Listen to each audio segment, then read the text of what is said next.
you guys here to say, oh, this is what's going on. We brought you here so you can have some solutions. I would like Agnihotra Lady to talk to you about the radiation that you were talking about, the chemtrails that you're talking about. I would like her to talk about it, because what we're trying to do this summer is have 100 days, okay, of Agnihotra done there, to change that environment, to clean it out, all right? And I would like Miss Agnihotra Lady to speak on that. Okay, so first of all, let's start with the basics. So Agnihotra is an ancient Ayurvedic practice that's done with the carved pyramid. So we're talking about ancient alchemy.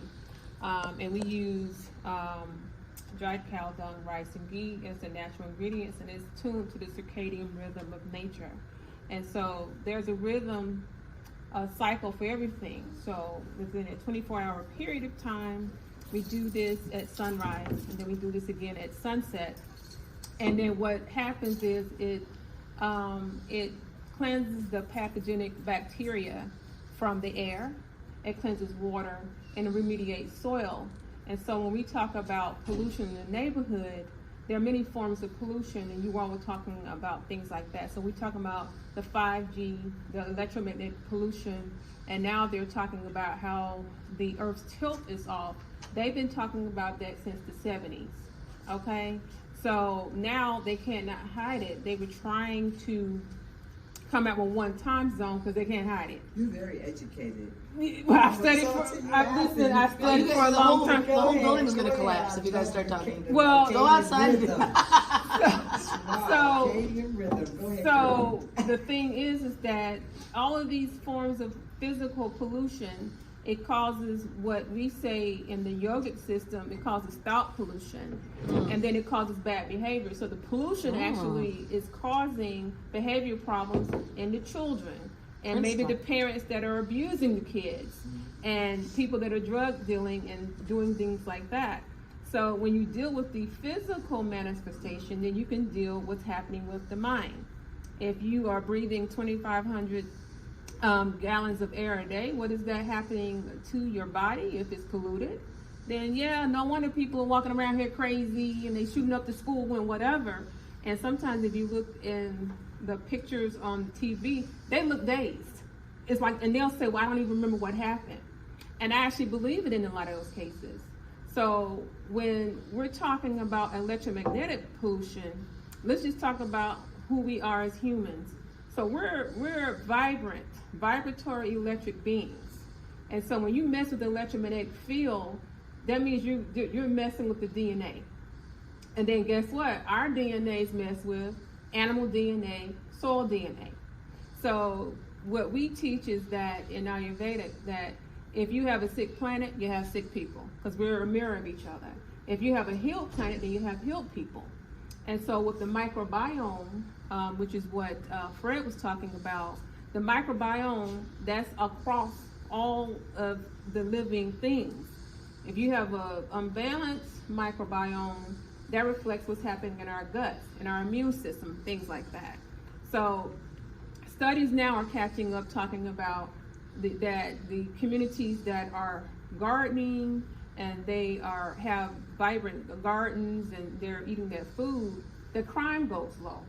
So when we go into the neighborhoods and we've seen children acting bad and things like that, entire families that do Agnihotra, it actually calms everything down, whether it be PTSD, drug challenge. I work with all these people and I've seen the change. So this is the solution that Fred wants to bring here to East Cleveland. And then Gloria was talking about the soil itself. So when you have a healed soil, a microbiome balanced soil, that means when you touch it with your hand, when you go barefoot, there's a healing takes place. And actually, if you touch a plant with your healed body and you're full of love, then the plant will vibrate and you will see it shaking a little bit. If you touch it, it touches you, there's an interaction there. So we're talking about a physical manifestation of healing the soil. And so this is ancient technology. This is not something new.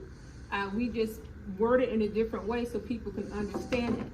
So what Fred is saying is he would like to have people that would take turns doing this in the garden, because this forms 8 miles upfield, 2 mile radius. And so they've done scientific studies, and I brought some of the studies with me, where they've done this in other countries where they have tested the air, tested the soil, tested the water, and it's very, very, very, very rich nutrient-dense soil. The air is clean, and we talk about these chemtrails and stuff.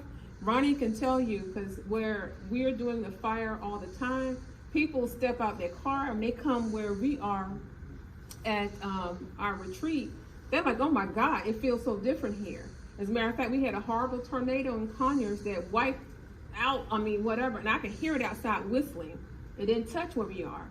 So it actually helps with weather engineering, but it's a balanced weather engineering. So when now people are doing seed clouding and all this crap, that's an imbalance. Because you can't say, hey, bring water over here, but what's going to happen over here 4 blocks away or even 5 miles away? And Dubai is a very... That's why they're having the flooding now. So we're talking about balancing. China. Yeah, so what happens is, in the Vedic tradition, when you have torrential rains, when you have winds, celestial winds and things like that, the tornado will come to get the balance back. Now, it's too bad if you get in the way, but nature will be balanced. It's going to get it together, and not just physically, but with your spiritual self with you. Because if you're not right, not taking care of the planet, then nature's got to beat your behind too. And you're right, because when this planet was created, you know what I'm saying? It comes back as cause and effects for everything. Yeah, you have to do that. It's going to have to repair itself, and no matter how violent it may be, like you said, nature's going to, it's going to balance. So This is almost like transmuting. Well, so we're talking about transformations. We're actually talking about quantum physics. So a lot of times I've talked to scientists and said, well, how are you a scientist? I said, listen, we all are scientists. If you're born on this planet, you walk the planet, you touch, you feel, you see, we all are scientists. Our great-great-great-grandparents were scientists. Well, how did you grow this? You touch this, you do that. Well, here, let me share this with Fred. When Fred showed the song, that's science. You observe and then you duplicate. That is science. So we're talking about quantum physics on a subtle level. We're talking about beyond the mycelium, beyond when the worm is burrowing in the soil. This is what we're talking about. So we're talking about a bioenergetic system, an alchemy system, a healing system. So for those that have asthma, diabetes, all these things, we do it all the time, and we have all these studies that we have personally done from back when my husband started in the 70s, where you can see the effect. You take your pulse before the fire, take it after the fire, it slows down. You don't even have to, you don't beat the same. Like if you were to take my pulse right now, and Ronnie can tell you, I breathe like maybe one breath every, 60 seconds or whatever. And so somebody would say, well, she must be dead. No, I'm not dead. I'm doing Agnihotra. So everything is very calm, the respiration. This is healing. So we're talking about healing on the quantum field, quantum physics. So that is the very basics of Agnihotra, which is tuned to the circadian rhythm. So the rhythm is off right now. The Earth's tilt is off. That's really bad. That means the gravity, electromagnetic field. And just remember, whales. There are many animals turtles, they use that field to point to the breeding ground, to go here, to go there. If that is off, then they are discombobulated. What do you think is happening to us? To the soil. Insect behaviors change. You probably noticed this in the garden. Flamingos. What if we have flamingos in Ohio? Where do they come from? That's what I'm saying, is because the animals